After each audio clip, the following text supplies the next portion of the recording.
16 riders between the age of 17 and 63 took up this challenge to help raise £50,000 to build a new orphanage in Nepal.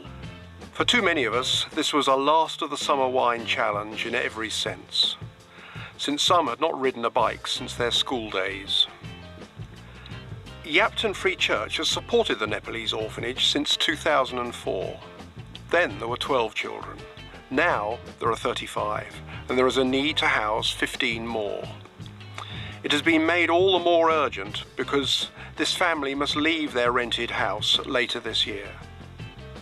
Schools and children from within the community have already donated money, computers, and even their school uniforms. And families cover the monthly cost of clothing, housing and schooling each child. This is telly time for the kids. They're all sitting watching TV. Just finished church on Saturday. He's saying his prayer for his lunch. Now the task is to provide the bricks and mortar to erect the new buildings. We started training for the challenge ahead with a weekly visit to Pete's Pain Parlour within the Inspire Leisure Centre at Felpham. Their staff insisted on giving us a physical health check first. I understand you're going to do about 100 miles cycle ride across the South Downs, and in order to do that you need to be fairly fit, so that's all we're going to do here today. So if you are ready, we'll make our way to the office and My problem is my wife doesn't really understand waist measurements.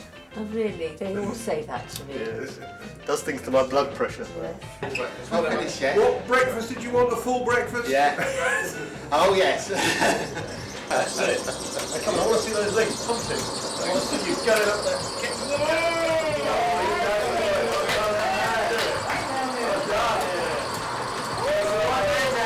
I'll never get it on. I'll never get it on. Do this?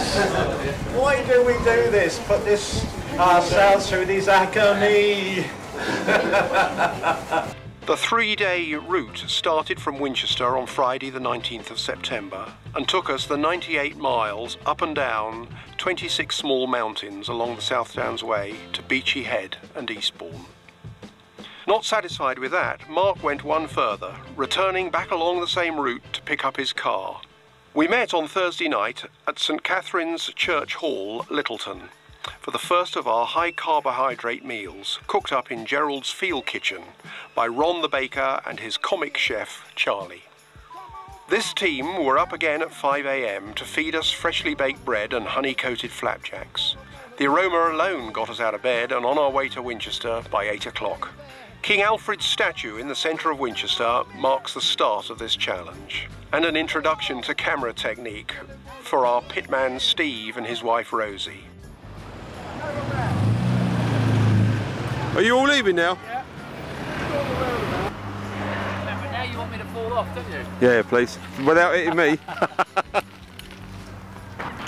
had to fight with some barbed wire and lost. The route for the first day took us 45 miles across the Meon Valley and up and down Winchester Hill and across to Butser Hill for a well-earned lunch. Signposts like these two found in the hedgerow did not provide clear directions, and before long the hares were behind the tortoises. The afternoon took us on to Cocking and past Chichester to slump over a dinner of pasta and more pasta on Bignor Hill, before dropping dead in the traditional traveller's retreat at Gumber Bothy. One or two of us slept like logs, but others were kept awake by the foundation-quaking snores of Dave Weaver. Early morning dawned bright and beautiful. Mark had bragged the day before how his new tent would erect itself at the flick of a wrist. Once up, however, it behaved more like a pepperoni animal, refusing to go back into its bag. You've only got video evidence that I can't get up at this time.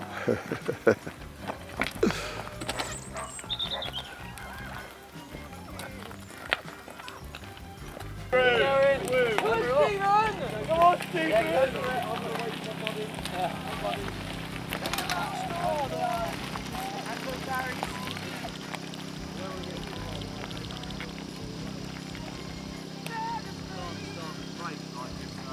Today we would ride from Bignor, 35 miles up and down some 20 hills to Kingston.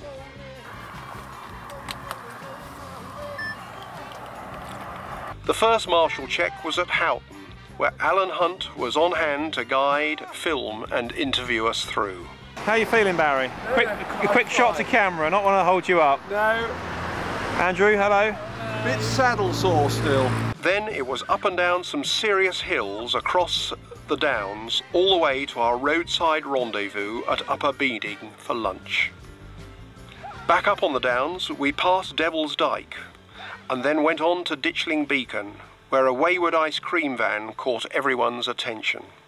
So just for the record, just in case Barry uses any of this footage for how has it been this afternoon on this leg? This is a good break.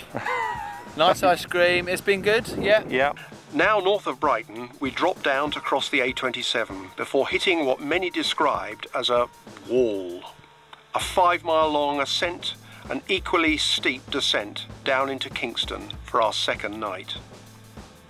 The following morning, these saddle-sore heroes were not so keen to get up, after spending the night dodging the dripping water torture that was Gerald's tent. Not even the smell of bacon, sausage and eggs. Come on, you lot, come on, get out of bed! Come on, come on, come on! Hogan line here, breakfast in 5 minutes! Come on, you got a lot to do today! Only Gerald's beating on a saucepan in the ears got our weary warriors up. You look very mysterious behind the steam. Mystic Meg. Today I see a bunch of lunatics. This last stretch of our journey was only 18 miles, but with 14 more mountains to climb, it was the toughest part of the route. First to finish at Beachy Head was 17-year-old Ben Van Driel, who completed the 98-mile distance after spending some 18.5 hours in the saddle. Just in time to listen to the Chelsea-Manchester United match. His dad Hugo, another football mad hatter, was not far behind. Everyone completed the challenge. The last being Andrew Pickthall and his dad. Yeah, you can tell right now, Dad. Whose reward was a juicy steak cooked by the roadside and the wooden spoon. As a result, the challenge has raised some £12,000, well worth all the effort.